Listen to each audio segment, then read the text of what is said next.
Hello again, Little Masters, and welcome once again to the Prancing Pony Podcast, where we're serving up the good stuff in tankards as tall as the Ranger by the Wall. West to Hall, my friends. I'm Sean Marchese, and joining me from the uttermost west, he clenches his fists when he sees his foes go by. You know, Alan, you were a lot less scary when you were just the Aragorn to my Éomer. You know that? Maybe that's why I mentioned the Ranger, Sean. After all, he is of more avail as a counselor than Tulkas. This is very true. Okay, well, maybe next time. But for now, still the Tulkas to my Orome, Alan Sisto. Thanks, Sean, I think. We are back on the road to certain doom tonight with actual doom, now including twice as much doom. It's the second half of The Flight of the Noldor. It's going to be a little bit weepy in here tonight, folks, but don't worry. We are here to help you through. And for anyone who still thinks there's hope for Fëanor, you need to come see us after the show. Yeah, time's really running out for that side of the debate. Oh, yes. And we'll see why soon enough. But first, does Sean have any mail for us? No. First, Sean, does Bartleman have anything in his bag for us tonight? Yes, he does, actually. We've got a self-proclaimed quickie tonight, Alan. This one comes to us self-proclaimed. Okay. This one comes to us. This one comes to us. Yeah. This one comes to us from Floss, from Cork, Ireland. Floss actually listens to the show while he's away from home at his job on another continent. Oh, my goodness. Which is pretty cool. Yeah, he's from Ireland, works in Africa, he tells me. And listens to an American podcast. So, wow. But his name is Floss. But his name is Floss. Thanks for listening to us, Floss. Appreciate it. Thank you. Actually, thank you very much, and thank you for. I think he's been catching up on some of the older podcasts, and he writes in saying, "Just a quickie, the pronunciation of Alqualondë, doesn't that circumflex doohickey lengthen the e, making it Alqualabeth rather than Alqualabeth? Great casts, by the way. Up to Aule and Yavanna. Keep them coming." All right. Doohickey. That's a word nerd actual scientific term. Yes, that is what linguists refer to it as a doohickey. It's the circumflex doohickey. Yes, it's from the Latin doohicus, which is first encountered in Charlemagne. Never mind. Okay. First of all, thanks, Floss, for the comment. Yes. We do plan to keep them coming, hopefully fast enough for you. Well, I don't know. Every 2 weeks, that's not going to be fast enough for Floss. Maybe not. He's been catching up pretty quickly. But a reminder to those of you who don't remember, Alqualondë is the name of the section of the Silmarillion that talks about the downfall of Númenor. Mm-hmm. It's the title is an Adonaic word. Adonaic is the Númenorian language, and it means the downtfallen. And I believe it was you who mentioned it back in episode 10, Alan, when we read from the Alqualondë to talk about Ar-Pharazôn, the king, and his reaction to the gift of men. I mean, we may have mentioned it in passing, probably, here and there, but we certainly referenced it in that episode for sure, quite a bit. Yep. So looking at Floss's question, very interesting question. I did some research, and for starters, yes, the circumflex doohickey does lengthen the e. In fact, the note on pronunciation in the back of the Silmarillion, page 311, tells us exactly that. It says, in Adonaic, the circumflex is simply used to denote long vowels. So that is true. Okay. But the thing I want to point out here is that vowel length means different things in different languages. So true. In modern English, it means just what Floss said. A long E would change something like Beth to beef.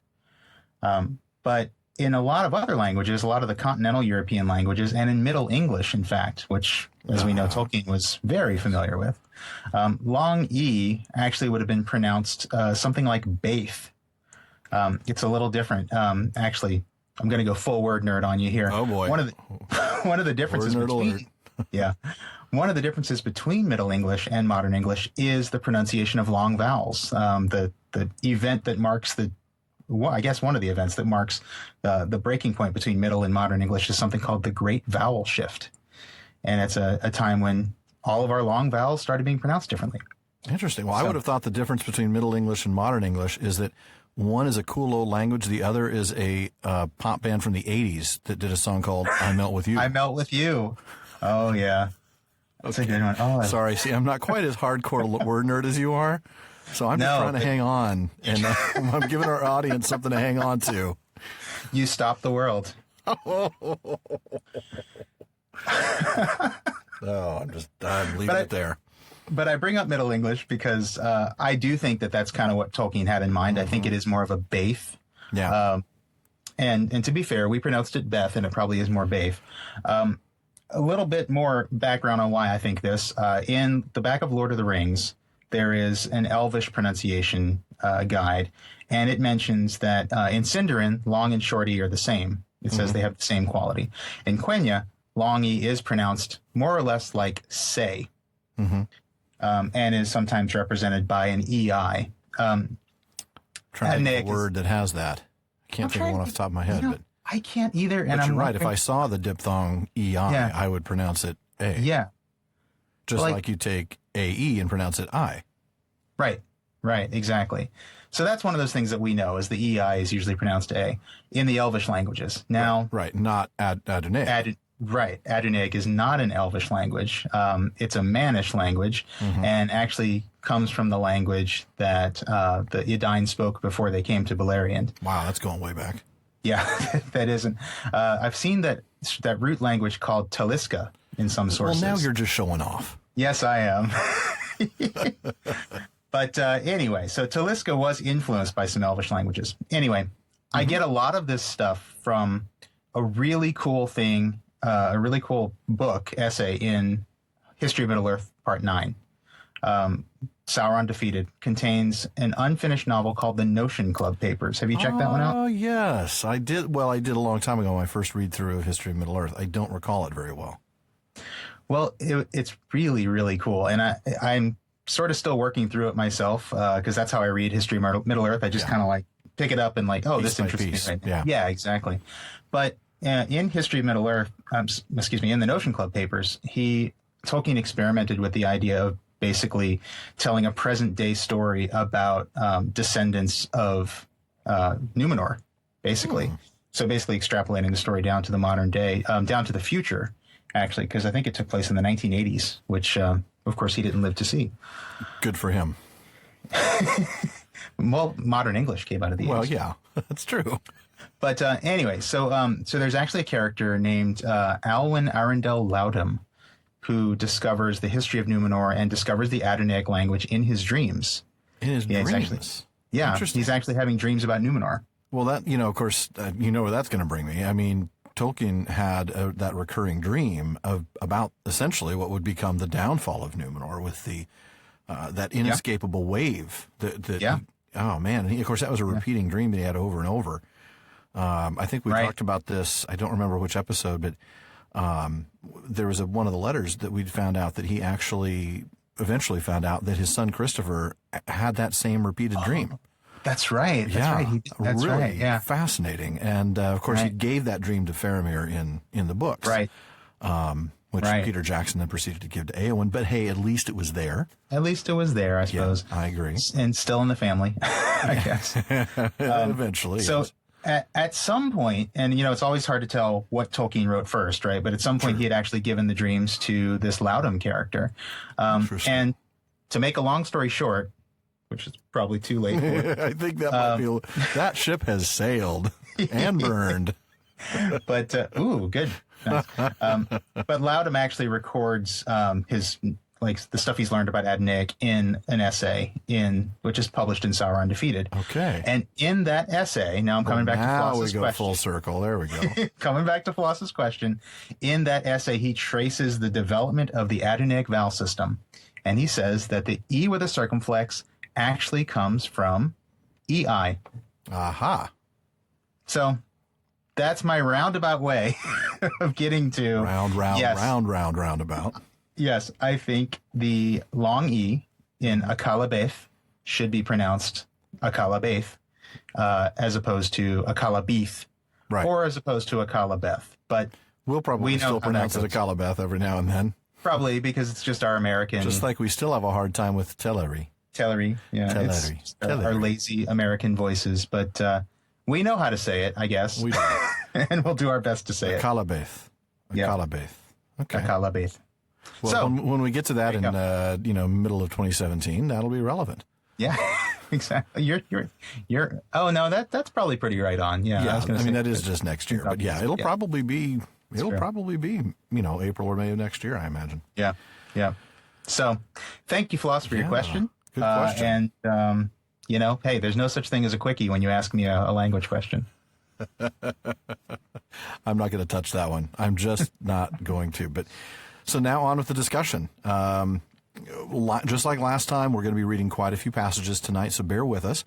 And trust us when we say that we think it's really important to read entire paragraphs out of this particular chapter. Mm-hmm. There's not only so much going on, but the language is super rich here. There's a lot of really cool things, little tidbits, themes that come up that are easily missed if you just skim over a few things. So we're going to read some stuff carefully.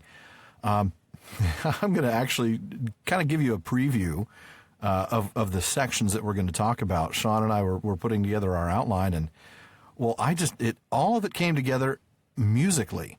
So our first section for discussion is Fëanor's conversation with Olwe, and we're going to call this one Under Pressure. Trust me, it gets better. But we're right back at 80s music there. We are. One. In fact, let me look at the list. 80s, 60s, 80s,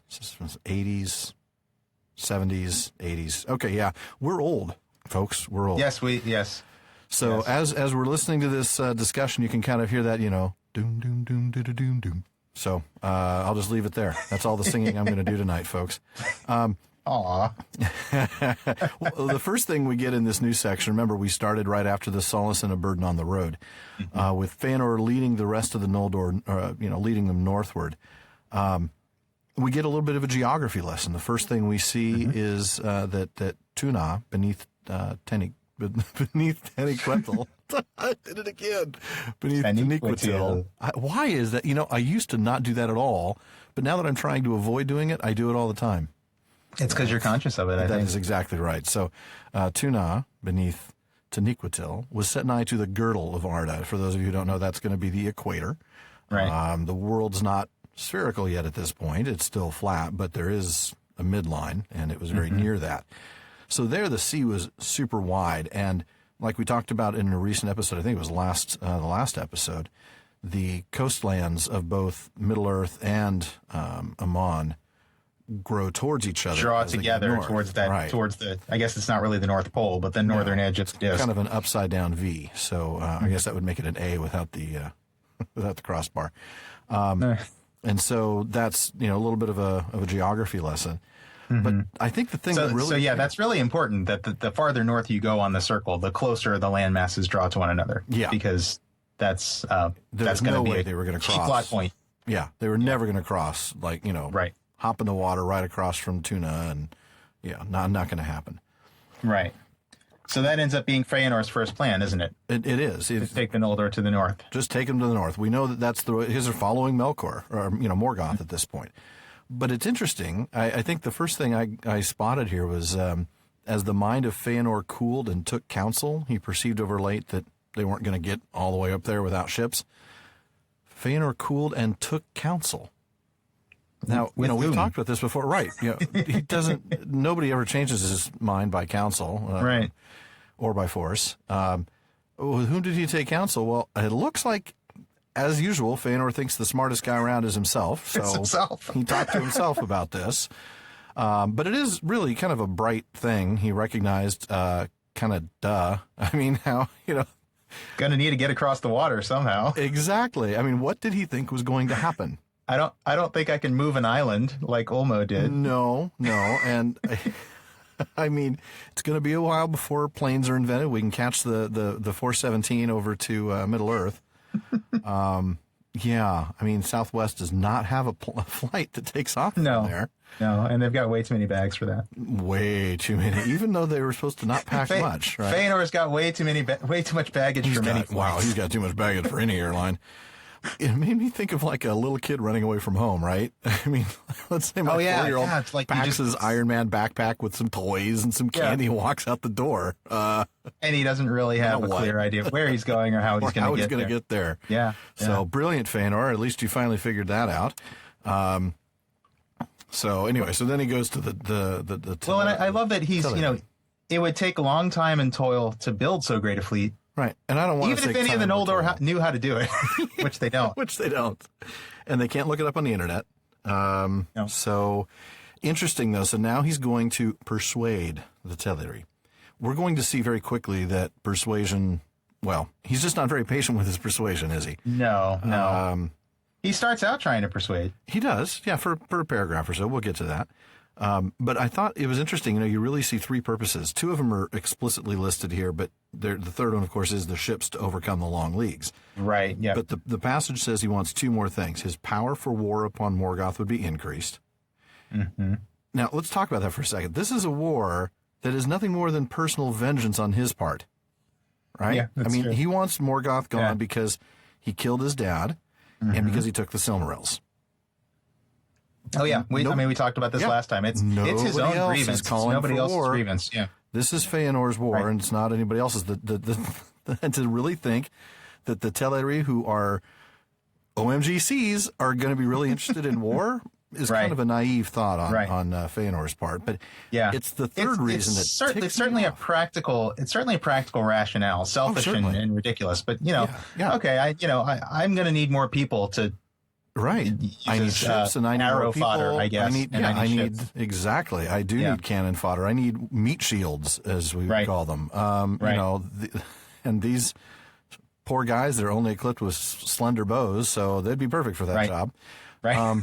But you're right. This third one really, I think one ticks me off. The third one is really, really telling. Yeah. The only reason he wants to do this is to spite the Valar and diminish the bliss of Valinor. Mm-hmm. What a punk. Yeah. Literally it's not enough that he's going to seek vengeance, that he wants, that he's going to take how many elves down with him. But now this is an open act of hostility, really, against Valar. Well, it's going to get even more open, too, but yeah. It is, but it's just pure spite to the Valar. I'm just going to stick it to the Valar as I leave. Exactly. Just a petty, tacky little move. Yeah. But again, not a surprise. So, Sean, why don't you tell us a little bit? Why don't you read that paragraph about his attempt to persuade? Yep. So he talks to the Teleri at Alqualondë, and I'm going to pick it up from the beginning of the next paragraph. But the Teleri were unmoved by aught that he could say. They were grieved indeed at the going of their kinsfolk and long friends, but would rather dissuade them than aid them. And no ship would they lend, nor help in the building, against the will of the Valar. As for themselves, they desired now no other home but the strands of Eldamar, and no other lord than Olwe, prince of Alqualondë. And he had never lent ear to Morgoth, nor welcomed him to his land, and he trusted still that Ulmo and the other great among the Valar would redress the hurts of Morgoth, and that the night would pass yet to a new dawn. Wow.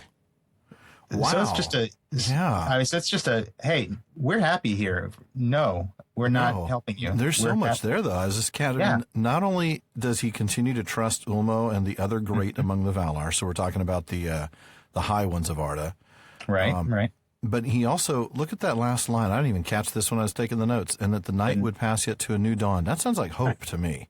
This is a guy who has hope. Totally hope. And it's I properly fixated hope. It is. It's Estel. It's not Amdir. Yes, exactly. It's not a blind hope. It is actually, it's a hope in the Valar. It's a hope in Iluvatar. Iluvatar that there is going to be some dawn. Yeah.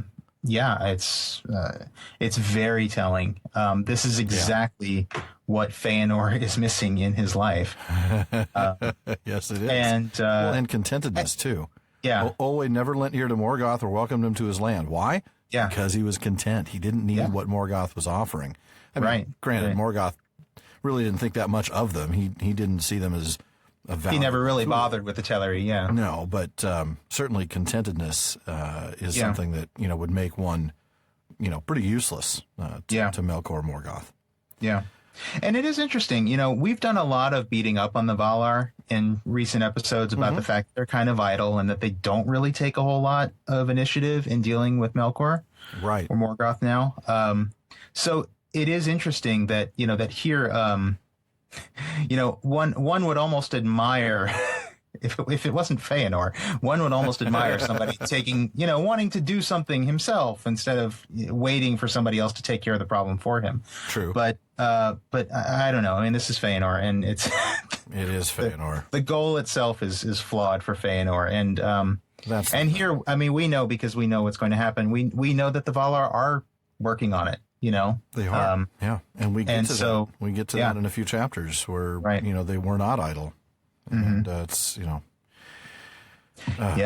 My goodness. So, yeah, I mean, very wise counsel offered by Olwe to Fëanor. Yeah. And what does Fëanor do? Oh, well, I think we know what he does next.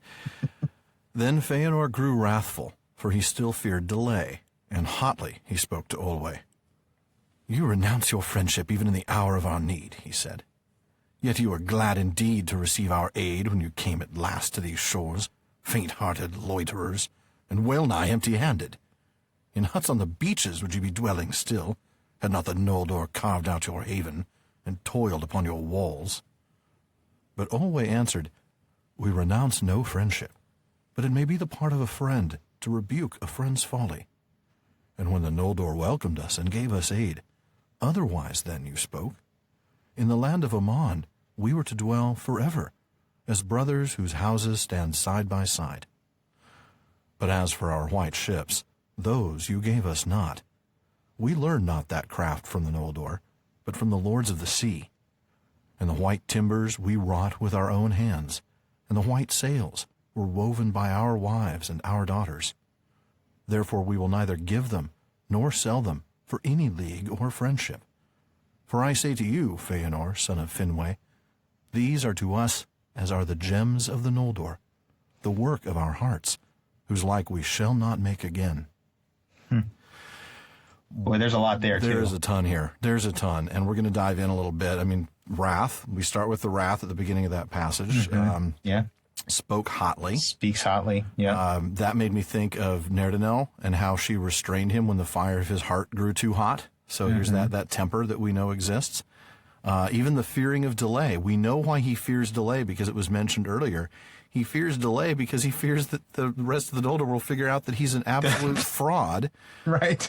And that they will turn around and that they'll turn around. Yeah, and they'll bail on him. Yeah. So just all that in the first sentence. But, yeah. I mean, the insulting.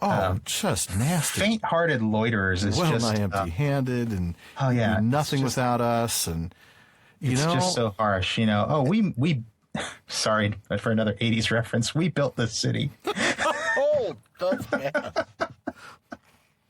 Sorry. That's really bad. Oh, man. You know, you're right, though. Yeah, I'm really sorry for that one. But yeah, literally, we built this city. You wouldn't have this city if it weren't for the Noldor. It's crazy. And he turns to this insult so quickly. I mean, it's like, okay, persuasion's over. That was nice. I was nice for a little bit. Now I'm going to be mean. It's time for wrath. Okay. And it's funny. Why is he being a jerk about this? Well, it's because he's not getting his way. I mean, here's the point. The Teleri are not physically stopping them. They're not saying, you cannot go, we're going to stop you. They would dissuade them. They would try to say, you might want to think twice about this. But simply their unwillingness to join his little rebellion is enough to drive him to commit this great evil that comes up. Yeah. Unbelievable. Yeah, just we're not going to help you. We're not going to give you. You can go your way. If you want to do this, you go right ahead. We're not going to stop you. That's not good enough. You've got to do what I say or I'm going to have a temper tantrum and bad things are going to happen. Yeah. But I love Olwe's response because it actually reminded me a little bit of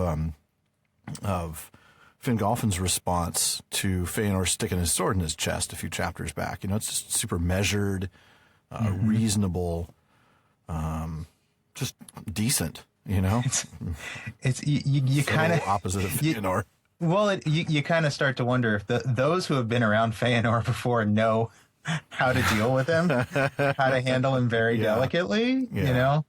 Everybody knows that one person who's just like, you really want to be really careful with this one person. And I think Fëanor is that guy. They just have to learn to be really careful. Just don't want to tick off the crazy guy. Yeah, no. Right, yeah.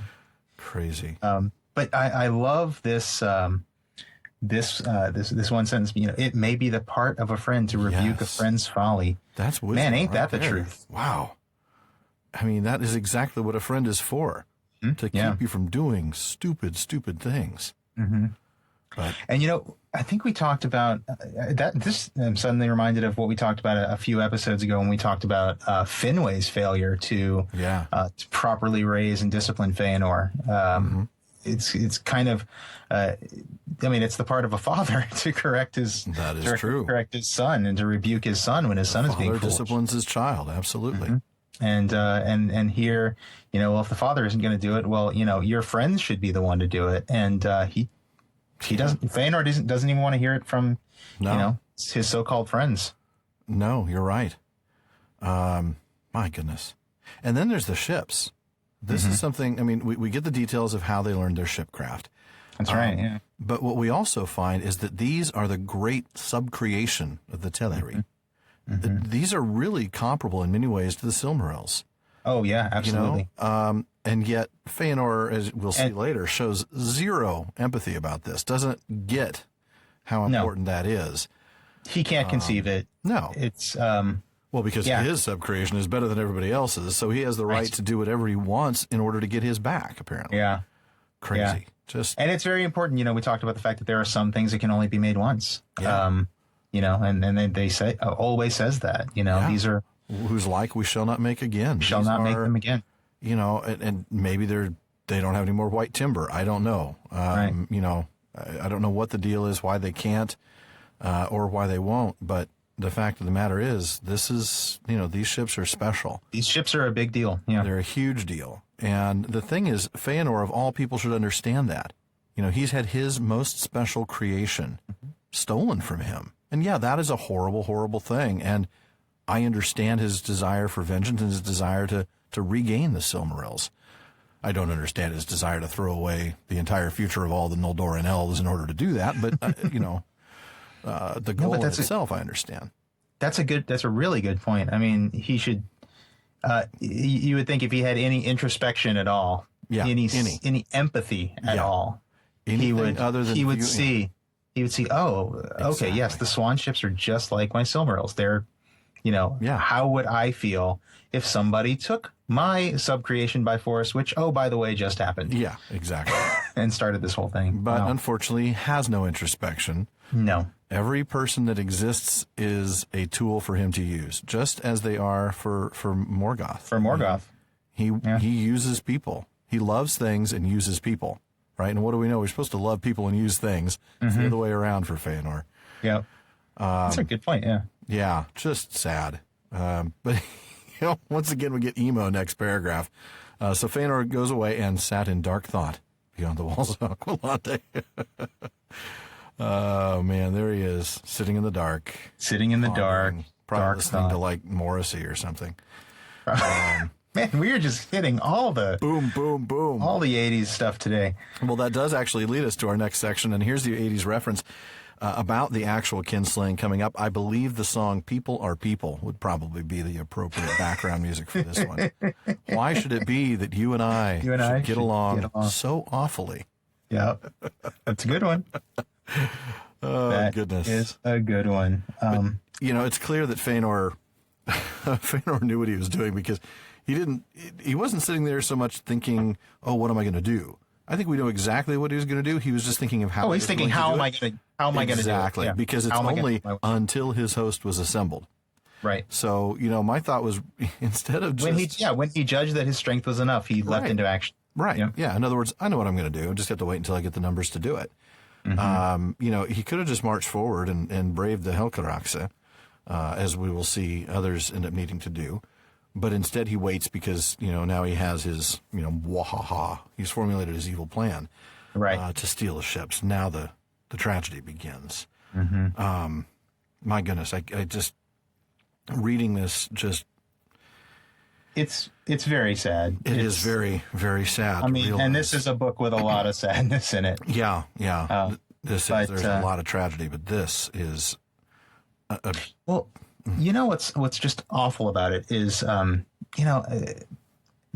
elves, certainly not the Eldar, have not killed. They've hunted. They've killed animals, of course, but but they've never killed another sentient being before. I mean, No, Finwë was the first one whose blood was slain, whose blood was spilled in a mob. Or that whose blood was spilled. Yeah, of course, Muriel died before that. Yeah, but that wasn't slaying. No blood. Right. Right. I mean, you could probably assume maybe the Avari back in Middle Earth probably tangled with some, with some orcs that were left out there. But none of the Eldar had ever spilled blood before. And here they're going to do it. And it's going to be elves. It is. And it's very sad that, I don't know, that this is their introduction to violence. Yeah, it is. It is awful. And it's basically just a giant armed robbery. Yeah. I mean, it's not even, we'll get into it, but I mean, it's not even really a battle, is it? No, it isn't. We'll see that in the next paragraph that you get to read. And we're not going to read this paragraph, but there's some bits from it that are important. The fact that as they were being driven back, the vanguard of the Noldor, or the van, as we talked about last time, the van pulled up. Right, the van pulled up. They were succored by, or helped by, Fingon with the foremost of the host of Fingolfin. So they come up and they see this fight going on, and their own people are falling, and so they go in and they fight without really knowing why. They don't know what's going on. It's an understandable mistake. I mean, you're marching with your half brother, or in this case Fingon. So you're marching with your uncle, and you see a whole bunch of your people getting killed. You're probably going to jump in and fight. Sure, you're going to jump in and help, but boy, it's a shame. It's a shame that they didn't stop to think of to figure out what's going on. Right. Though the fact that it was happening on the quays and piers of the Haven should have maybe given them a clue. But especially considering that they're the other side had nothing but bows. Yeah, as we'll see. I know, it's like, wow. I'm sure they attacked you. Yes. Yeah, but it's the Teleri did start it. I should be pointed out that they were the first ones to start casting the Noldor into the sea. But, sure, yeah, you can swim. I'm just getting you off my ship. Right, exactly. This isn't like the middle of the deep ocean where you can't possibly swim back to land. Yeah, it's the piers right there. It's a pretty non-violent reaction to somebody trying to steal your ship. It's pretty much the simplest, cleanest solution. Get them off the ship. But that's exactly. Yeah. It's man, it's just sad. It is. And one has to wonder what I would like to think that if they had known what was going on, that Fingon and the rest of the host wouldn't have fought. I think so. I think we see that later when they talk about how the guilt that they feel. That's true. Over the kinslaying. Yeah, I mean, I know they are steadfast sometimes to a fault, but I can't think that they would have gone that far. No, I don't think so. And again, that's the kind of thing that Fëanor would have lost the support that he needs had it been known. But at this point, it's too late. I mean, once you've joined in, the action is there. I'm going to have you read that paragraph that starts with "Thus at last." It's sad, probably the saddest one in the book. Thus at last the Teleri were overcome, and a great part of their mariners that dwelt in Alqualondë were wickedly slain. For the Noldor were become fierce and desperate, and the Teleri had less strength, and were armed for the most part but with slender bows. Then the Noldor drew away their white ships, and manned their oars as best they might, and rowed them north along the coast. And Olwe called upon Ose, but he came not. For it was not permitted by the Valar that the flight of the Noldor should be hindered by force. But Uinen wept for the mariners of the Teleri, and the sea rose in wrath against the slayers, so that many of the ships were wrecked, and those in them drowned. Of the kinslaying at Alqualondë, more is told in that lament which is named Noldalante, the fall of the Noldor, that Maglor made ere he was lost. That's where I kind of get back to my my point earlier about how it's just no contest. No, it is a slaughter. The Noldor have forged weapons. Of course, they've been learning how to use them for how long? And shields. And shields, right. And all these guys have are slender bows. Slender bows. I mean, it's not a fight. They are wickedly slain. Yeah, it is a total bloodbath. It is a total uneven fight.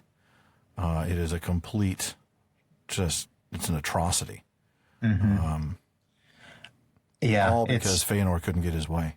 All because Fëanor couldn't get his way. I want to get into the Valar's reaction. We will be talking about that. I think there's one little bit. I just noticed this. There's a little bit of comic relief here because we need it. We do. The idea that they manned the oars as best they might. Yes, it does kind of. You picture a couple guys. So what do I do with this? Yeah, it is kind of. It's kind of pathetic. It's like, oh, we got the ships. We don't know how to row them. Right.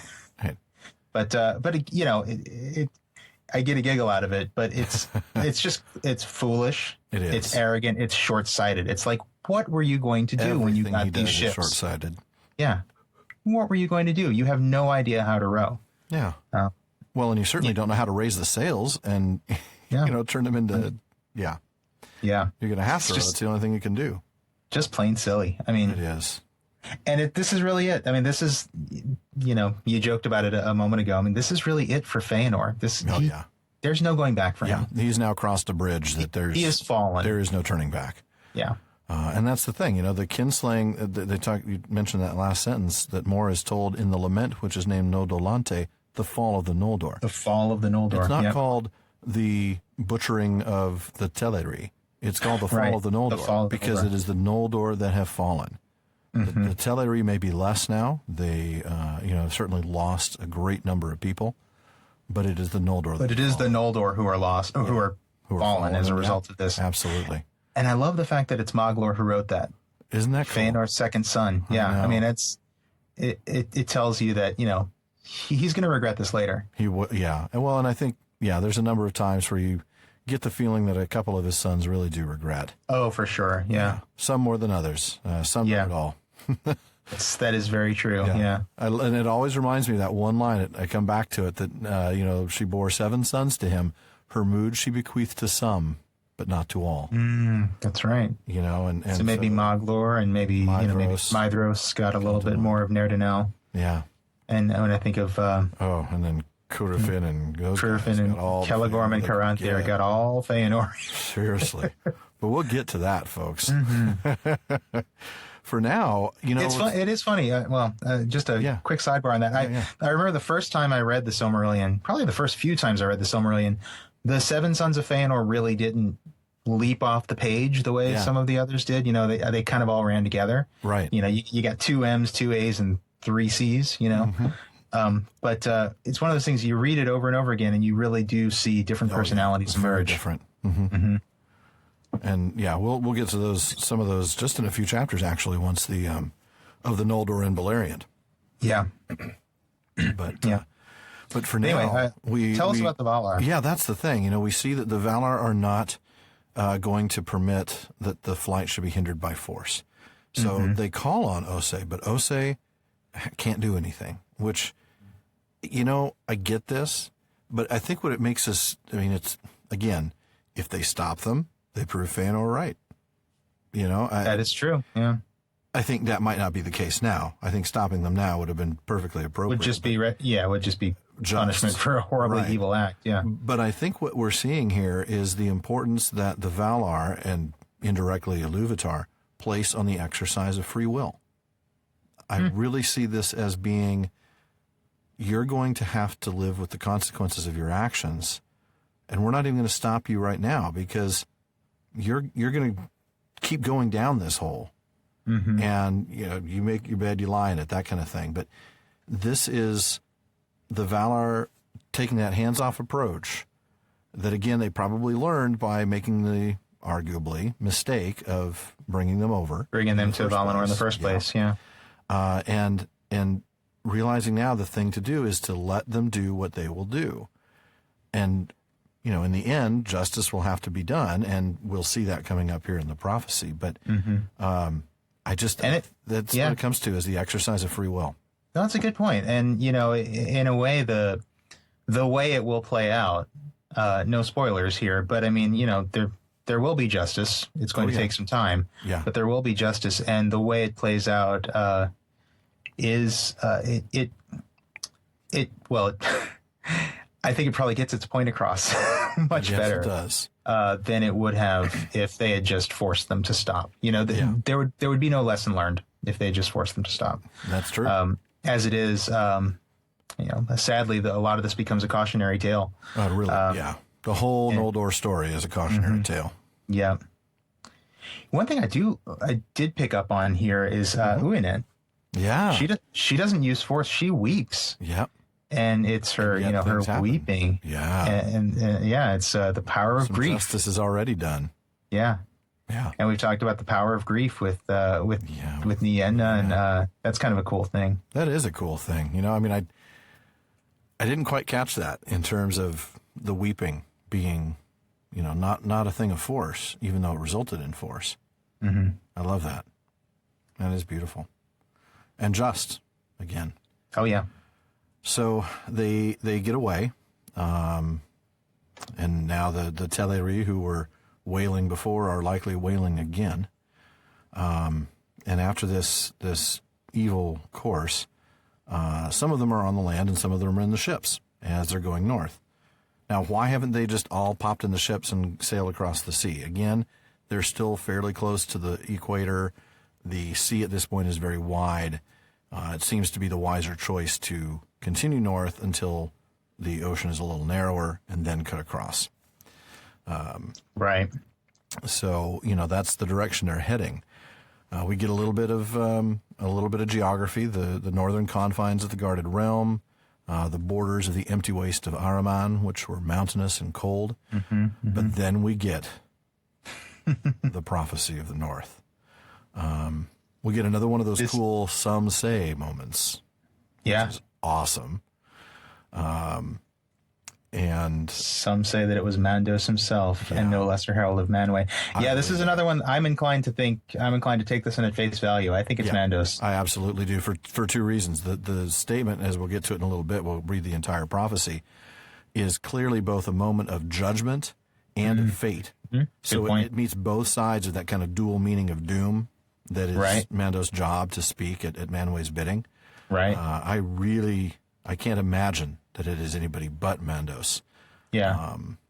Especially if we follow from thinking the previous herald was Eonwe. Yeah. Which is not proven either, but we speculated that it was, and it's almost like you ignored the first guy, so now you're going to get the higher up. Yeah, you're going to get going straight to the top. The guy. On the herald, the prophecy. The guy chain. in charge of fate and doom and judgment and punishment and jail, and you're going to get to hear from him. Yeah, this is a call from this is a call from the president. You take this call. You will take this call. Yeah. And in fact, they do. They hear the loud voice, solemn and terrible, that bade them stand and give ear. All halted and stood still, and from end to end they heard this voice. And it's the prophecy of the north, the doom of the Noldor. And we're going to go ahead and read that. Tears unnumbered ye shall shed, and the Valar will fence Valinor against you and shut you out, so that not even the echo of your lamentation shall pass over the mountains. On the house of Fëanor, the wrath of the Valar lieth from the west unto the uttermost east, and upon all that will follow them it shall be laid also. Their oath shall drive them, and yet betray them, and ever snatch away the very treasures that they have sworn to pursue. To evil end shall all things turn that they begin well, and by treason of kin unto kin, and the fear of treason, shall this come to pass. The dispossessed shall they be forever. Ye have spilled the blood of your kindred unrighteously, and have stained the land of Aman. For blood ye shall render blood, and beyond Aman ye shall dwell in death's shadow. For though Eru appointed to you to die not in Ea, and no sickness may assail you, yet slain ye may be, and slain ye shall be, by weapon, and by torment, and by grief. And your houseless spirits shall come then to Mandos. There long shall ye abide, and yearn for your bodies, and find little pity, though all whom ye have slain should entreat for you. And those that endure in Middle-earth and come not to Mandos shall grow weary of the world as with a great burden, and shall wane, and become as shadows of regret before the younger race that cometh after. The Valar have spoken. Wow. Just Is your that jaw, is a pick it up off the floor. Yeah. I mean, that's a mic drop of an ending too. that is mic drop, isn't it? Right there. Valar Boom, and he walks spoken. away. Wow. So we call this section, as you'll now understand, the tracks of my tears, the tracks of my unnumbered tears. So we're really pulling out the oldies. We're trying to find anything we can to laugh about in this one, really. We really are. There's this is such a heavy, it's a harrowing chapter. But my goodness, what a passage. Wow. Yeah. The first thing we find out, who is the curse on? We need to really focus on that, right? The curse is on, first of all, the House of Fëanor, that you're done. You can't come back. But any who follow them. So that tells you that if you don't follow them, the wrath is not on you. So the curse doesn't apply to you if you don't follow Fëanor. Turn around. That's and I love to be avoided. I love this subtle thing that right after he says, upon all that will follow them, it shall be laid also. Yeah. And it switches to their oath shall drive them. Talking about the House of Fëanor. Yeah, he switches to the third person. So he's now addressing this to, Fingolfin and Finarfin, and those other folks. That's a really cool little oratorical device. And you're right. Really he's ignoring them essentially. He's speaking to all but he's speaking to everybody but those 8 people. Yeah. It's really neat. And telling them everything they do is going to turn badly. Everything. To evil end shall all things turn, that they begin well. And it's only because of this treason and the fear of treason. And boy, we will see that over and over. Well, that's the amazing thing about this. These 2 paragraphs. Oh man, they foreshadow the rest of the Silmarillion. Oh, yeah. What do we got? 300 more pages to get through. I don't 260 more pages to get through. We figure a little over a year? Yeah, right. But I mean, it's almost all of the major events are in some way alluded to here, they or really fall under one of these categories. You will remember this. You will hear this in your mind over and over again. Yeah. And I think we'll try and refer back to this when we get to those points. Yeah, it's pretty clear when it does. I mean, you really have a hard time saying it's not the oath. Yeah. But wow, just the language here. Tears unnumbered, not even the echo of your lamentation. I mean, this is hard stuff. I loved slain ye may be and slain ye shall be. And not just by weapon, but also by torment and by grief. Yeah, wow. Just, my goodness. This is heavy, and yet it is avoidable for all but those 8 people. Right. Those 8, it's done. You are gone. Don't let the door hit you on the way out. I think we used that one already. But seriously, your history, and our wrath is on you forever and ever, no matter where you go. But every other person there, turn around and can come turn back around and avoid right this now. doom. And avoid this doom. But they don't. Not all of them. Some of them do, which is cool. But I just picked up on one more thing. This your houseless spirits shall come then to Mandos. There long shall ye abide and yearn for your bodies. Yeah. Since we talked a lot about that's true. The Elvish afterlife, it's like and Muriel thing. We really understand that a little better now, don't we? Yeah. Yeah, absolutely. And we've alluded. Back in episode 10, we alluded to what happens to Fëanor. Oh, yeah. He is going to abide a very, very, very, very, very long time. Till the end of Arda. Till the end of Arda, He gets a permanent life without possibility of parole sentence. Permanent vacation in Mandos. Permanent vacation. But even, I mean, even the others, I think, they're going to be, it's going to be, if you are going to die, and it is going to be a long time before you are judged worthy to be rehoused in a Hroa. And it may be, sooner for some rather than others. I'd like to think that, Maglor and, that the ones that are not as, certainly the 3 Cs. As corrupted, Yeah, the 3 Cs, they get to spend the rest of their time with Dad in Mandos, But, I also, there were a couple things here. Well, there's one thing I should say that really made me think, and again, to those who don't come from that worldview, I do want to apologize because I'm going to dive into real briefly into a scripture reference that came to mind. this passage about for blood ye shall render blood. After the flood in Genesis, this is in Genesis chapter 9, God's telling Noah, he's now wiped out every living creature on the earth with the exception of Noah and his wife, their 3 sons and their wives, and 2 of every animal. Okay. So he speaks to Noah, and the first new law on the books is this in verse 6. Whoever sheds the blood of man, by man shall his blood be shed, for God made man in his own image. And here we got, for blood you shall render blood. And it just made me think of this kind of, you don't have the right to do what you did, and because of that, you are going to die. You are going to suffer and die. It's the natural consequence of your sin, but it's also the justice and punishment of your sin. And that's what, because one could say that easily about that Genesis 9 passage. Well, yeah, most of the time back then in, ancient history, you kill somebody, you're likely to get killed by somebody else. His family members are going to come after you. Right.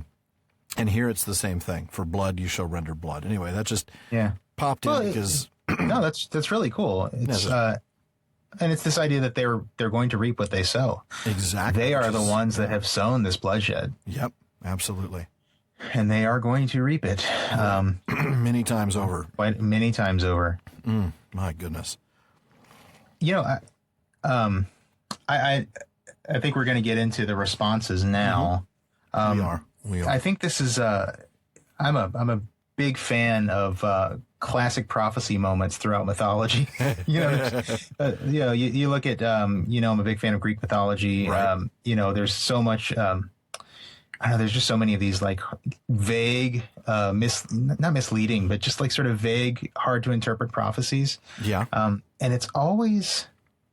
I don't really know what to make of it. Hindsight that you can recognize. It's only with hindsight that you can recognize it, and that's definitely true here.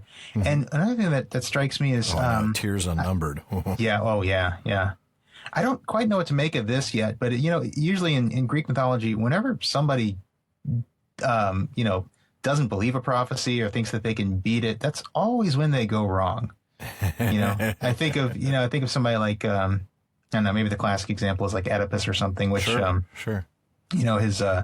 His parents tried to avoid a prophecy that he was going to kill the father and marry the mother. And so they left him out on a mountain to die. And then he was found and raised and grew up and did all those things. Yeah. It's just, it's one of those interesting things. The wise person listens to prophecy, very much like listening to counsel. Yeah. And what we're going to see with Fëanor is that he's really going to he's just going to blow off the prophecy. He really does. It's amazing the degree to which he, I think you said, you pointed out that it says he hardened his heart. Right. Which I think you also mentioned was a biblical reference. Totally makes me think of Pharaoh. I mean, Pharaoh, right? Over and over again, Moses is going to him, and Pharaoh hardened his heart, and Pharaoh hardened his heart, and here Fëanor hardened his heart. Yeah. Didn't bode well for Pharaoh. Not going to bode well for Fëanor. And in fact, let's go and get into those responses. Mm-hmm. This is called "Ain't Too Proud to Beg." This is a section that's probably the oldest song on there, and it was the one that took me the hardest. It was the longest time to find one that fit with the idea of, I can regret what I did and beg for forgiveness, and that's what we see one group do. You really put a lot of thought into this. I did. Well, when we get to one of these, you'll be like, well, yeah, that one's obvious. And sure enough, that is the one that gave me the idea of putting them all together as music. Yeah. And I would actually play them for you if I owned these songs, but I don't. So we see Fëanor, and I have to say, I do love part of what he says here. I mean, he's really bold and brave. Oh, yeah. We do not suffer from cowardice, from cravens, or the fear of cravens. We're going to do this. And I love this. You mentioned this the last episode, too, that the deeds we shall do will be the matter of song. Mm-hmm. I love that. Until the last days of Arda. Mm-hmm. I mean, it is beautiful, and it's true. It is going to be more like the subject of a song of "Don't do like this guy did." But, right. It's going to be the subject of an excellent book, Alan, called The Silmarillion. Until the last days of Arda, that's true. When we finish, we finish the podcast, it'll be the last days. It'll be the last days of Arda before you finish the podcast.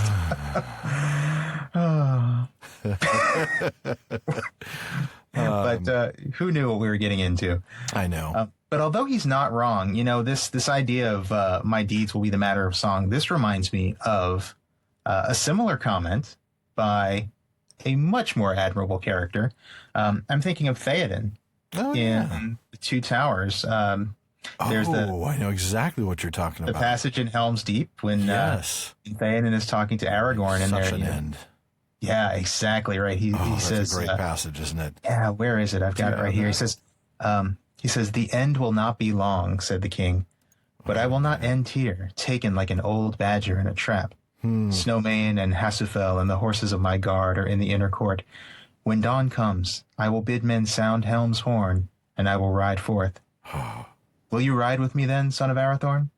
Maybe we shall cleave a road, or make such an end as will be worth a song, if any be left to sing of us hereafter." Oh, I'm just getting chills. Yeah, I know. Oh, man. It reminded me of that because, there's a similar thing that here's a king that is willing to die if he can make an end that will be worth a song. And that's a little bit of what that is exactly what Fëanor is saying here. But yeah, I think the big difference is that Theoden is actually fighting for something valuable. Well, he's fighting for he's fighting for other people, not for things. Yeah. He's fighting for his kingdom. He's fighting for the future of mankind. Yeah. Fëanor is fighting for revenge, for material objects, really, the Silmarils. And they are the most amazing, fabulous material objects ever, admittedly. But they are still not people. But they're still material objects. And yes, okay, you could say Fëanor is also fighting, to avenge his father, but certainly. Theoden had also lost a family member. Theoden had lost his son. And he doesn't say, "I'm going to make an end that'll be worth a song so I can avenge Theodred." No. There's nothing like that. It's for his kingdom. It's for his kingdom. But, you mentioned that, though, and it made me think of something. You mentioned about the in vengeance for his father, and he does. Vengeance calls me hence, but even if it weren't for that, I still wouldn't want to live with the people, who are related to this. Oh, that's a good point, yeah. But look at the oath itself. I see nothing in that oath, not a thing, that talks about Finwë. There's nothing here about, seeking vengeance for my father. It is all about the Silmarils. That is a good point. Wow. Yeah. It's not vowing to pursue with vengeance and hatred to the ends of the world, Vala, demon, elf, or man as yet unborn, or any creature great or small, good or evil, who hurt my father. It's whoso should hold or take or keep a Silmaril from their possession. That's it. Wow. Yeah. So it starts to make me believe that his father's murder is the lie that Fëanor tells himself. Exactly. It's the thing that he can use to justify his actions, but in his heart he knows full well that it is all about the Silmarils. Yeah. Yeah. Wow.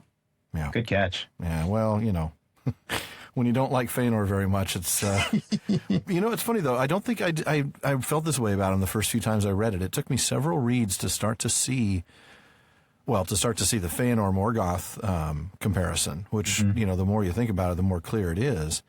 Or Melkor, because it was. I mean, it's there before he's Morgoth. And it was only after that I started to kind of read it and catch all these little things that I think Tolkien was really trying to make clear.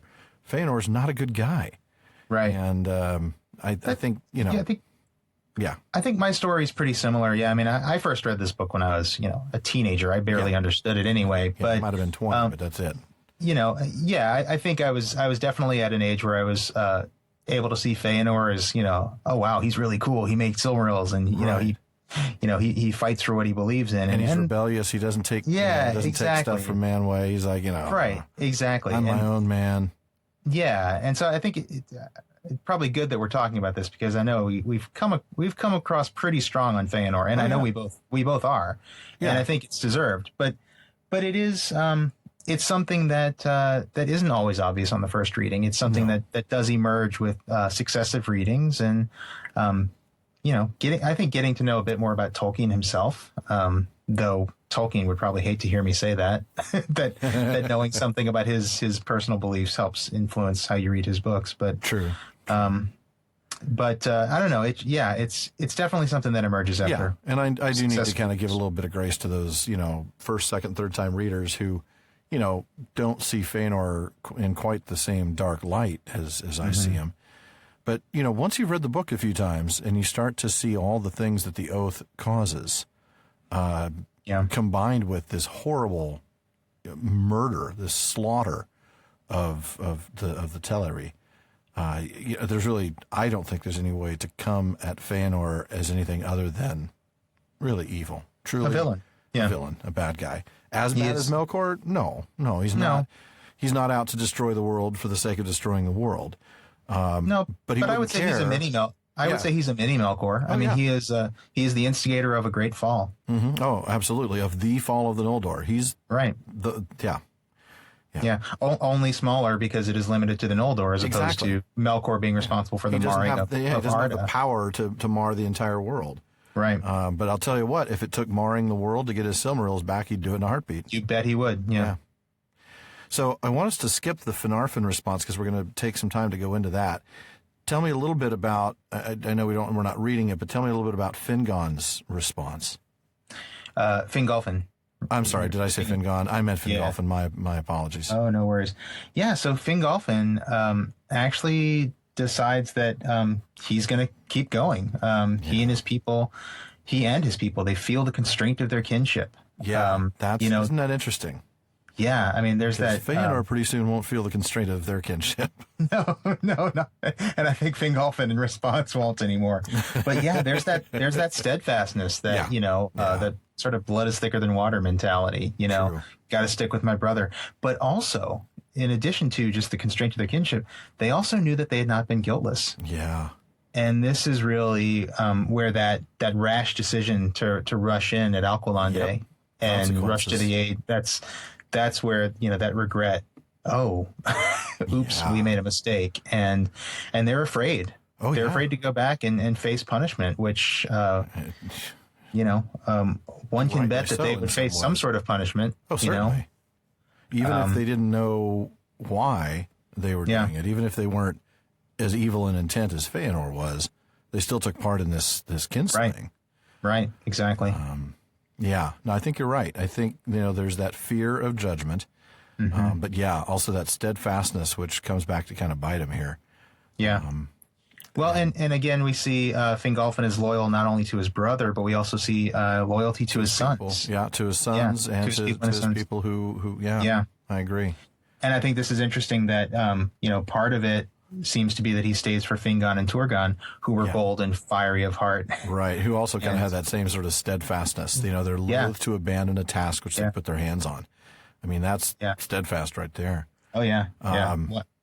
Unbelievable. But, it's interesting. I wanted to come back to the Finarfin one. I'm going to read this, just a couple sentences here. But in that hour, Finarfin forsook the march and turned back, being filled with grief and with bitterness against the house of Fëanor, because of his kinship with Olwe of Alqualondë. And many of his people went with him, retracing their steps in sorrow, until they beheld once more the far beam of the Mindon upon Tuna, still shining in the night, and so came at last to Valinor.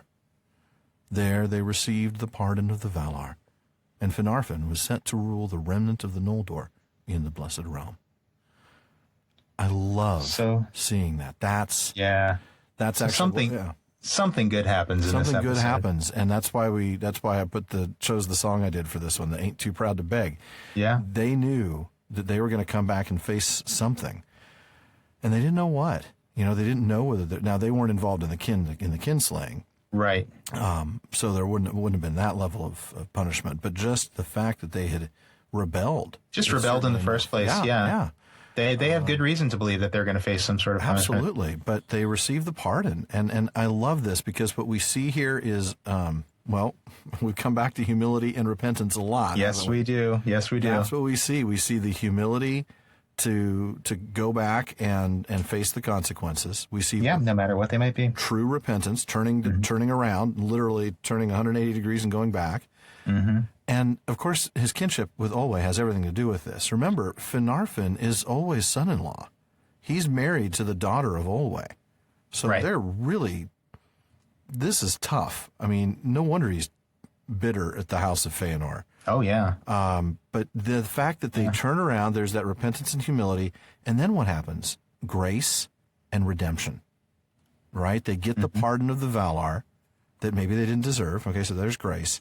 And then the redemption where he becomes the king of those Noldor that had stayed, which is a tithe, right? We talked about that last time. Only about a tenth of all the Noldor had remained.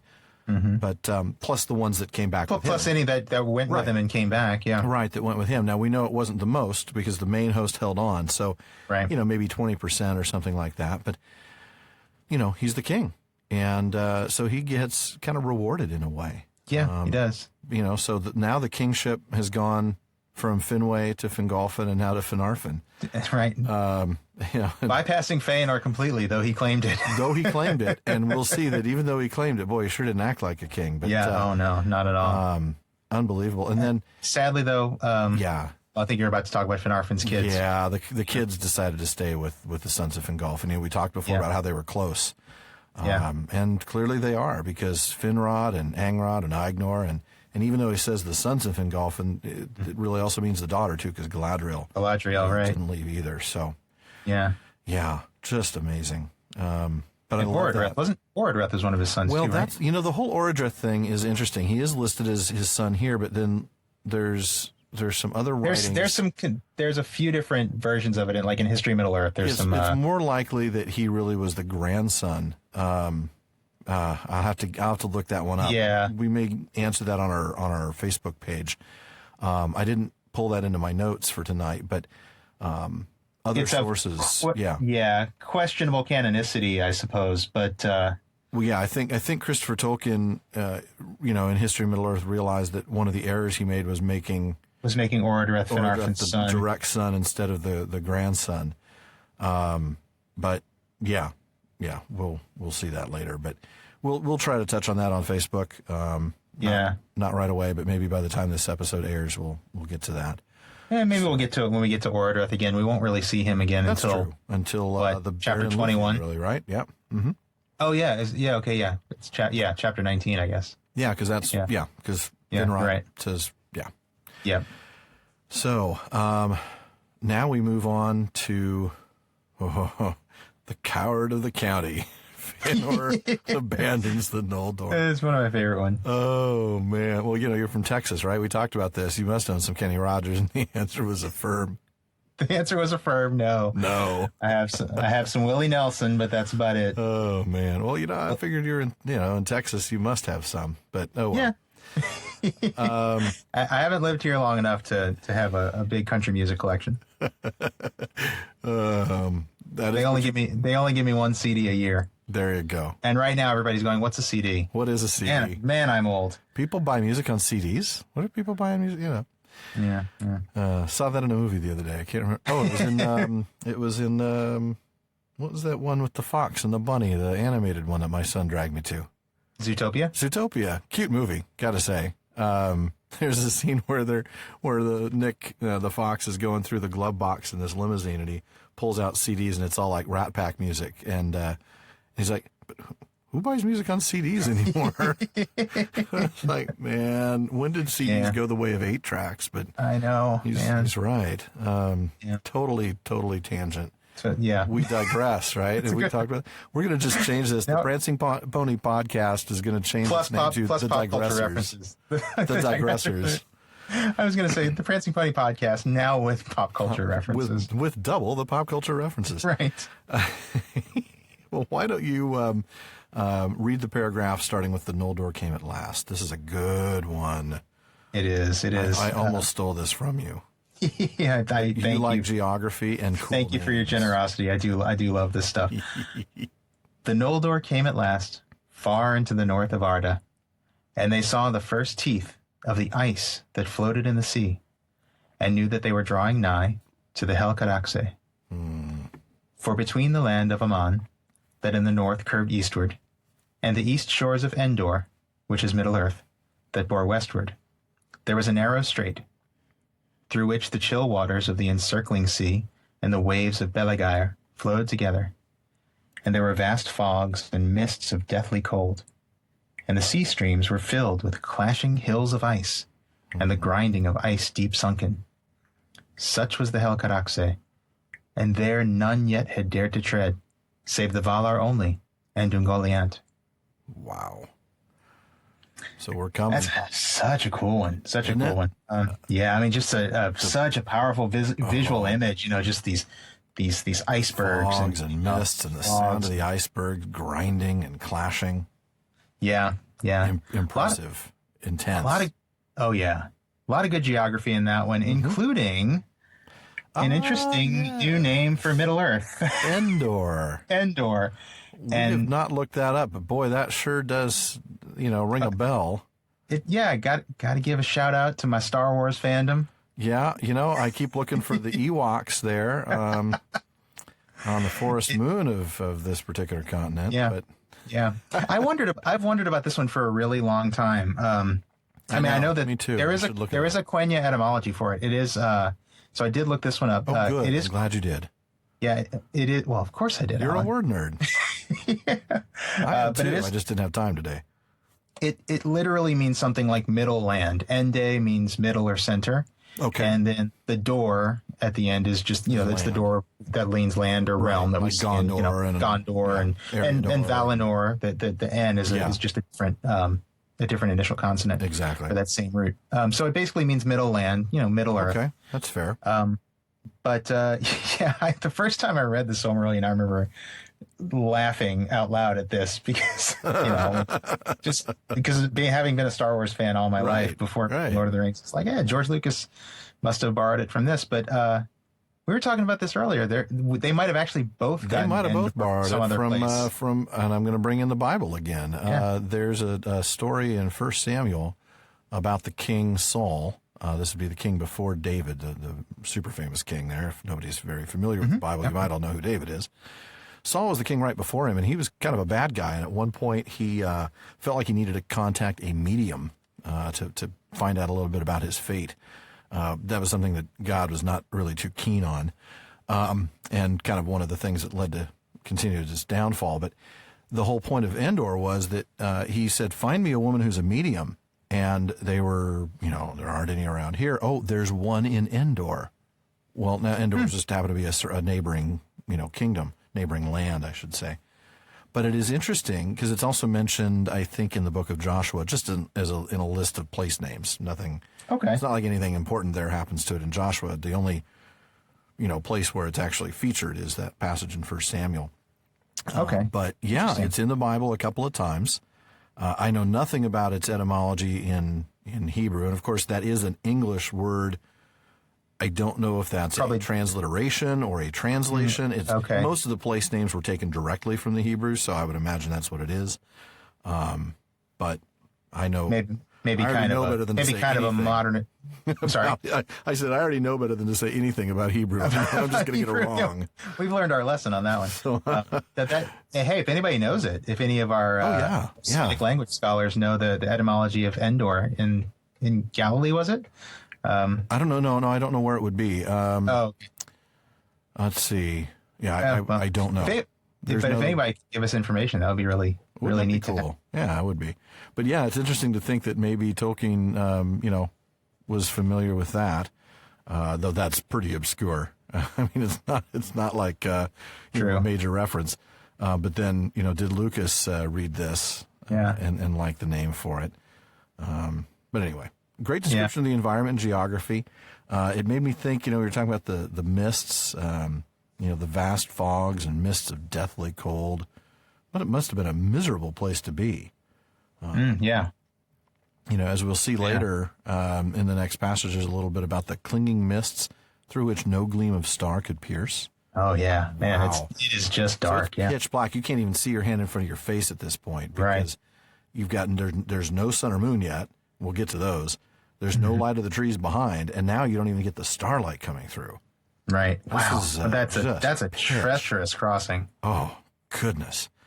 Maybe your torches, I guess, if they've got something, but that would be it. Many repented of the road and began to murmur. Interesting. Too late now. You had your chance at the prophecy of the North. If you follow him, you're done. And of course, there was those that followed Fingolfin. They figured it out. And naming Fëanor as the cause of all the woes of the Eldar. Well, duh. I mean, which is interesting that it's coming to the Helcaraxe that makes Fingolfin's followers think, wow, this is a bad idea. This is a real bad idea. Because of what we're about to see at the end of this chapter. Uh-huh. Yeah. So now Fëanor takes counsel with his sons. Aha, he takes counsel. Oh, wow. He let somebody in. I mean, I don't know. It's, but, you know, he only sees two options, and one of those options is deemed impassable. So really, he only sees one option. He wants to cross. He knows that the fear of treachery is already awake, and no one is willing to be the ones left behind. So, you know, big surprise, the coward does the cowardly thing and cowardly sneaks off like a coward. I mean, really, there's no other way to put it. Slipped away secretly with all whom he deemed true to him. Yeah. You know, that's so telling, though, that this idea that the fear of treachery was awake among the Noldor. I mean, that already the prophecy is at work. Oh, yeah, absolutely. So it's, you know, so here's a great idea. Let's betray them before they betray us. That's exactly what this is. And so, again, it's almost like that sort of Greek tragedy. It's the self-fulfilling prophecy. It is. And boy, we're going to get to this, but yeah, so this is the abandonment. We're going to get to the actual, the burning next, but just the idea that he was such a coward. Here, this is a guy who just earlier claimed to be the king of the Noldor.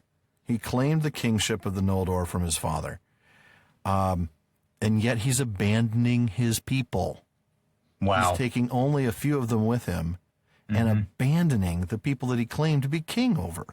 Remember when he was like, well, you wouldn't send your king out, you know, by himself. You wouldn't do that to me, would you? I'm your king. Yeah. Wow. So he's only king when it suits him. Right. Yeah. Yeah. Wow. Just some leader. Just a right. Yeah. I mean, well, he gets that later. He's even worse and coming up. Because if you think this is bad, let's wait till the next point. Yeah. This is actually the one where the song that fit presented itself so obviously that then I had to try to figure out how to shoehorn other song titles into the sections. But the burning of the ships, it only made sense. The classic hit from Deep Purple, Smoke on the Water. Smoke on the Water. Yeah. That was the one that gave you the whole idea, wasn't it? It gave me the whole idea. Yeah. I had to. Yeah. I had to. Smoke on the Water, and then I think that led to probably the People Are People and Under Pressure. We'll get to that. Under Pressure led to the last one too, but we'll get to that. Smoke on the Water. So, man, I've got you reading these two paragraphs from "But When They Were Landed." Yep. But when they were landed, Maedhros, the eldest of his sons, and on a time the friend of Fingon, ere Morgoth's lies came between, spoke to Fëanor, saying, "Now what ships and rowers will you spare to return? And whom shall they bear hither first? Fingon the valiant?" Then Fëanor laughed as one fey, and he cried, "None and none. What I have left behind I count now no loss. Needless baggage on the road it has proved. Let those that cursed my name curse me still, and whine their way back to the cages of the Valar. Let the ships burn." Then Maedhros alone stood aside, but Fëanor caused fire to be set to the white ships of the Teleri. So in that place which was called Losgar, at the outlet of the Firth of Drengist, ended the fairest vessels that ever sailed the sea, in a great burning, bright and terrible. And Fingolfin and his people saw the light afar off, red beneath the clouds, and they knew that they were betrayed. This was the first fruits of the kinslaying and the doom of the Noldor. Just a punch in the gut for Fingolfin. Man, yeah. Right now, Fingolfin is... To know what's going through Fingolfin's mind right now... I know. ...would just be... He's fascinating. You know, how many times he sticks a sword in your chest, threatens your life, you forgive him, then you tell him, you know what, you're not just my half-brother, I'm going to follow you, you're my full brother. Yep. He blows you off then, talk to the hand, I hear you. I'm going to release you from your exile. Right. In Formenos. Yeah, boy. So be it. Whatever. Yeah, exactly. You know, has he ever been anything but just utterly rude to you? Yeah. I'm rushing to... Well, Fingon is rushing to your aid. My son is rushing to your aid at Alqualondë. Yep. Going to be punished for it. Yeah. And now, after all of that, Fëanor burns the ships rather than send for his brother and his brother's people. And his people, supposedly and the his king here. and his people. That's true, yeah. And Wow. there's another place where I think some of the Maedhros, especially, one of Fëanor's sons, really has a personality. I love seeing that. Does the right thing. He can't believe the worst of his father yet. No, not it's quite yet. it's oh well, yeah, who are we going to go back for? None. Oh. Wow. And some great language. Yeah. I mean, Fëanor's lines, again, as they always are just incredible to read. I mean, let those that cursed my name curse me still and whine their way back to the cages of the Valar. Yeah. Now, of course, they can't. It's too late now. You needed to turn around when the doom was spoken. And, but wow. Yeah. So one cool thing. There's a cool word in here. This referring to Fëanor as one Fae. This is a neat word. I looked into and he this uses word it a lot. He uses it a lot throughout this text. He does. It actually literally the etymology. It actually comes from fate. Because it literally means someone, or I guess it originally meant someone fated to die. Right. This sort of excitement or passion that comes before death, or that comes when one is facing death. It's used a couple of times in the Silmarillion. I found it twice in reference to Fëanor, this being one of them, of course. Twice of Turin Turambar. Yeah. Once of Morwen and once of Turin himself, and we know how that family is. So that's how it is in your family. Another pop culture reference. Another 80s reference. For those of you who didn't get it, that was from Ferris Bueller's Day Off. Ferris Bueller's Day Off. And that's, interestingly, it's a few places in Return of the King. Yes. Aragorn is described as Fae by Eowyn and Theoden when he's when he's about to take the paths of the dead. Yeah. Denethor is described as Fae when he's suicidal. Yeah. Theoden is described as Fae when he's riding out to face death. Yeah. So, I don't know. It's a neat word. It is. Tolkien uses it so frequently of somebody who's got this sort of madness of death. Yeah. I can't help seeing it as foreshadowing of Fëanor's. It almost always is foreshadowing. In all of those cases, it is. I mean, Theoden, if the Fae about Theoden had to do with his riding out of Helm's Deep, it wasn't prophetic at that point. Obviously, but the Ride of the Rohirrim was. Right. But certainly Denethor and Turin, not Aragorn, but I can see why they thought that. Given what they believed about the paths of the dead, it would take somebody who was Fae to do that.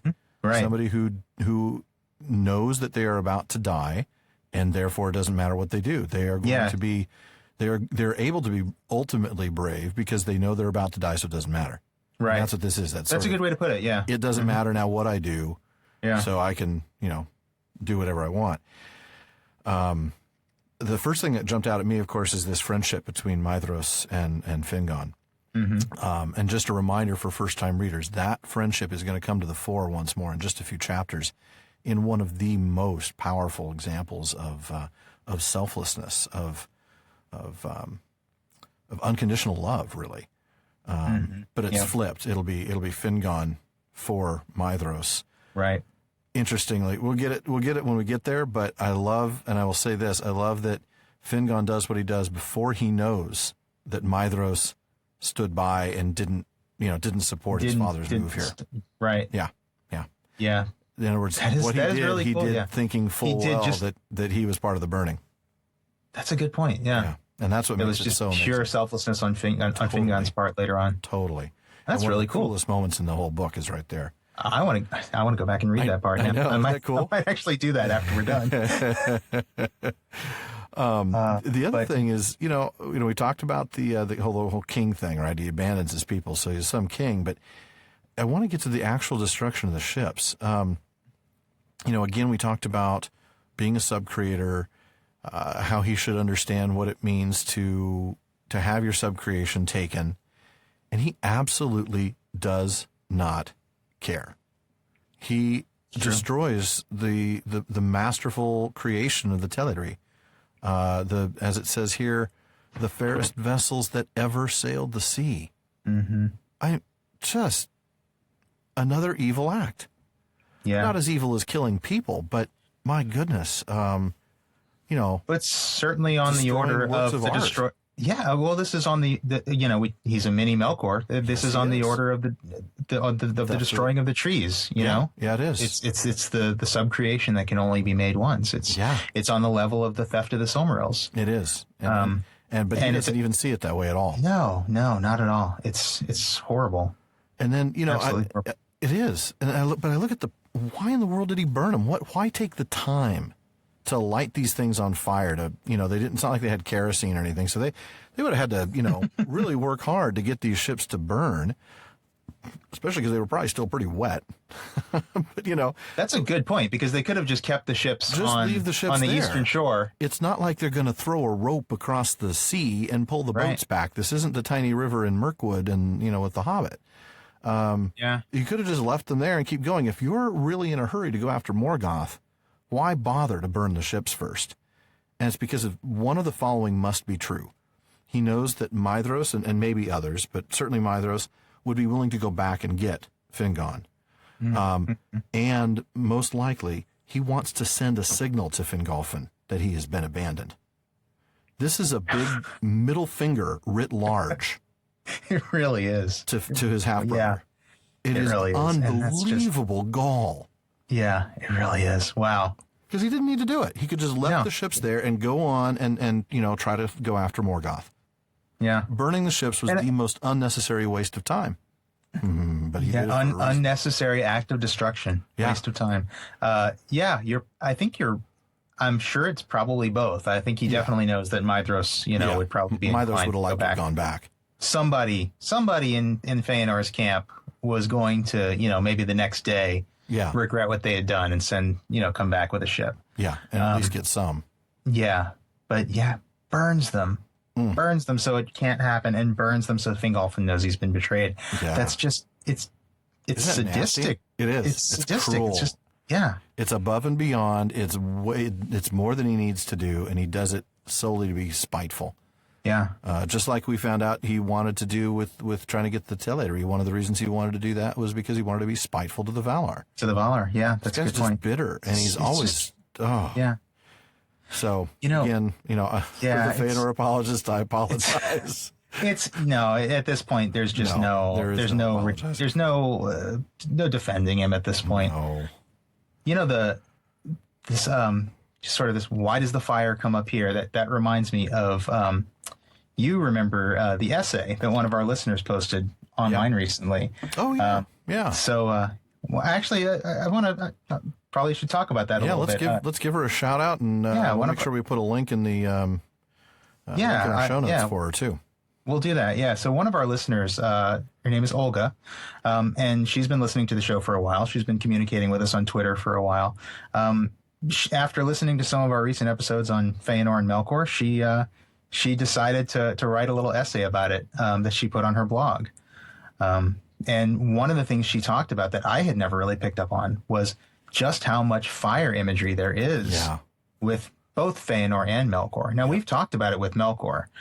We've even talked about the fact that, he might have been the fourth elemental fire Vala if he had actually, stayed good. Air. To go with, right. Manwë, Aule, and Ulmo. Right.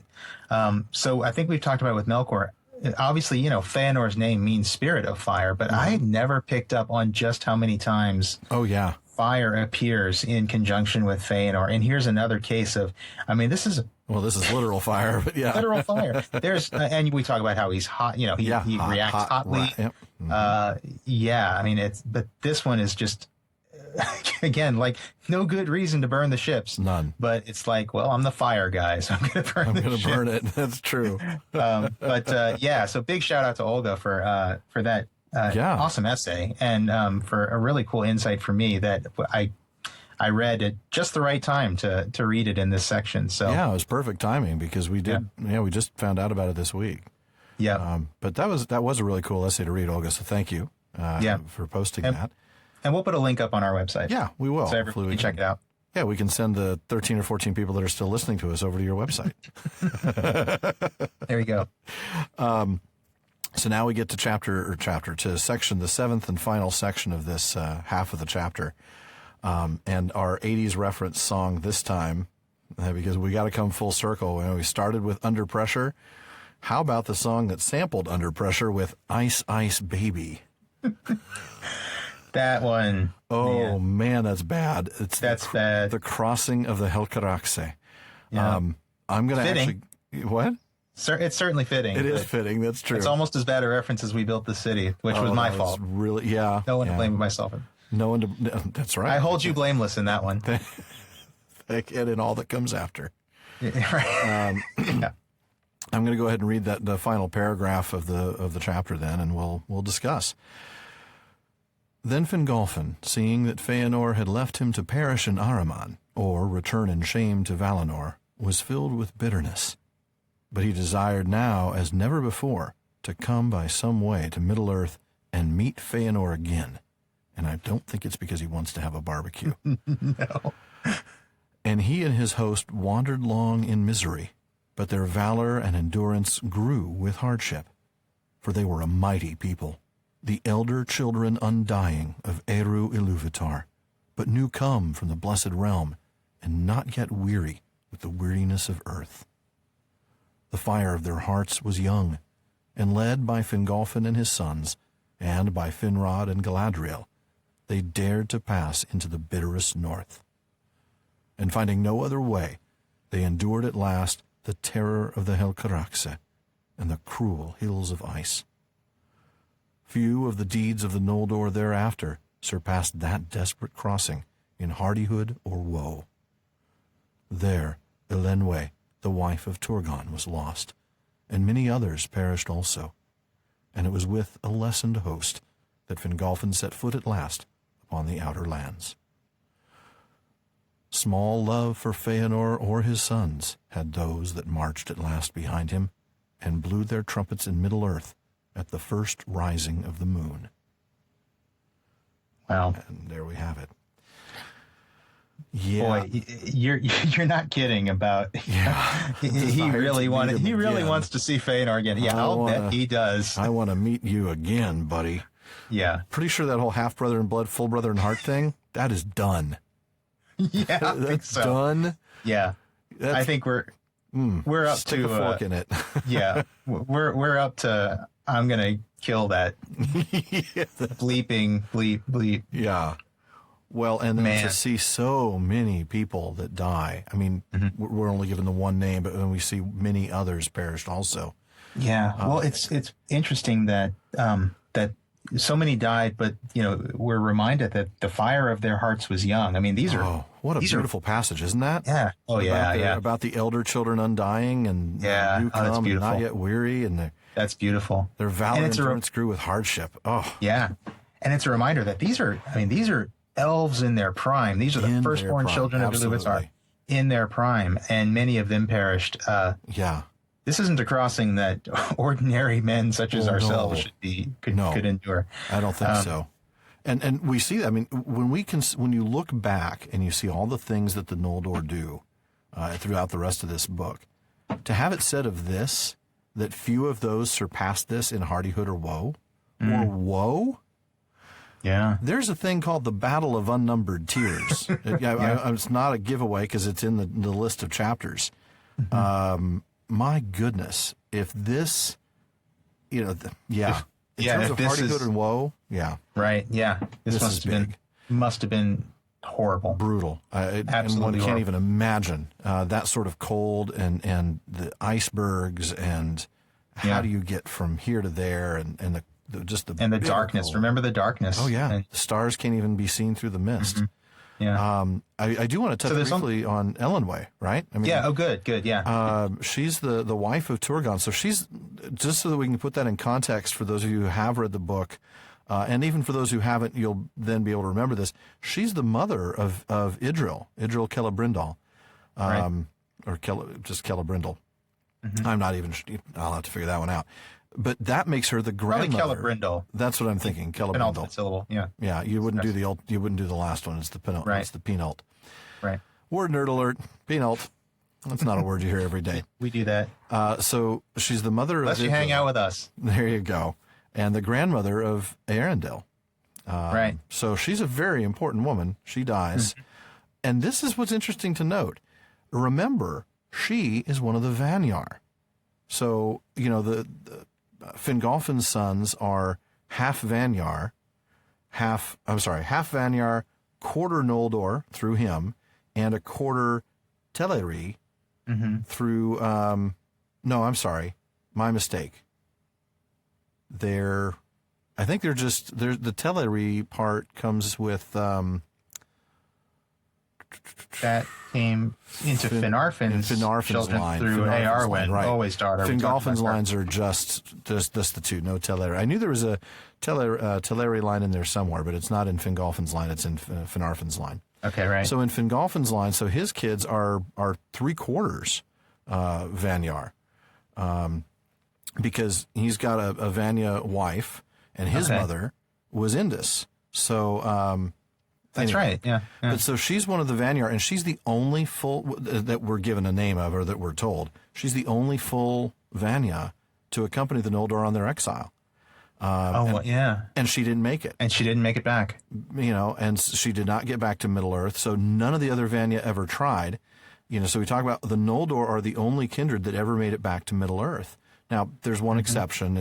The Vanyar did come with the Valar at the very end for a big battle, but they all went back to Valinor. Right. They weren't really returning. They were just part of the host of the battle, the army. So all the high elves, the ones that came from Aman, they're all Noldor. So there's not one. Yeah, that's a good point. Yeah, it's just interesting. What else I think is interesting about this is we saw in the previous page that Turgon was steadfast, one would almost say stubborn, which always surprises me because Turgon is one who I find later on really emerges as a pretty wise ruler. Very wise. Somebody who is, who takes counsel from the Valar, who makes tough decisions.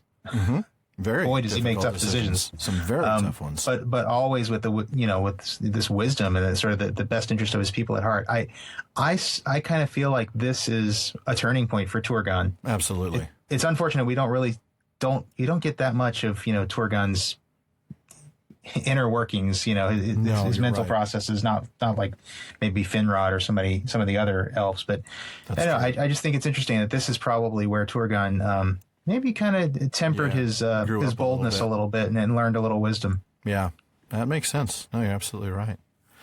And then there's the hint at the very end. Yeah, what is this thing at the end? This what? Maon? Moon? Is it moon? What is that? I'm not sure. I haven't seen that. Well, I guess we're not going to find out today. I think we're going to have to wait a couple of episodes before we find out, won't we? Indeed, we will. Which means for now that we are going to wrap up another episode of the Prancing Pony Podcast. As always, we thank you very much for joining us. And join us again next time when we leave Valinor. When we leave Valinor to go see what's been happening with Thingol's people in Chapter 10 of the Sindar. Yes, it's sort of we leave the action in Aman, and meanwhile, back in Middle-earth. Right. It'll be good. As always, though, of course, if you need cheap paperbacks to mark up, please use the links on our library page at theprancingponypodcast.com. Lots of links there to good stuff, audiobooks, music CDs. So if you're looking to fill out your audio collection, please use those links. It's a little bit of a help to cover our hosting costs. Yep, thank you. And if you haven't done so already, please subscribe to us on iTunes or Google Play Music. We'd love it if you take a moment to write us a review, and we're also on Stitcher and TuneIn. Definitely. Thanks to those of you who are visiting us and commenting to us on social media. Well, thanks to most of you. I'm kidding. We love you all. We do love you all. And remember, this is the Prancing Pony, and just like the common room at the end, we really want everyone to be part of the conversation. And social media is the only way to do it, unless you can hop into one of our studios here. So I don't think I can fit anybody else in mine. Same here. Well, so come to us on social media. You can get current updates, listen to previous episodes, and interact directly with Alan and me. We're on Facebook at the Prancing Pony Podcast and on Twitter at Prancing Pony Pod. And one last thing, don't forget to send your questions, comments, or your tips for a winter barbecue on the beach to the Prancing Pony Podcast at gmail.com. Oh, that's a minute. And we will try to get them into our next episode. Well, an hour and 40 minutes is still far too short a time to spend amongst such admirable listeners. But until next time. Farewell, friends. Did I just say winter barbecue on the beach? Yeah, that's too soon. Too soon. Too soon.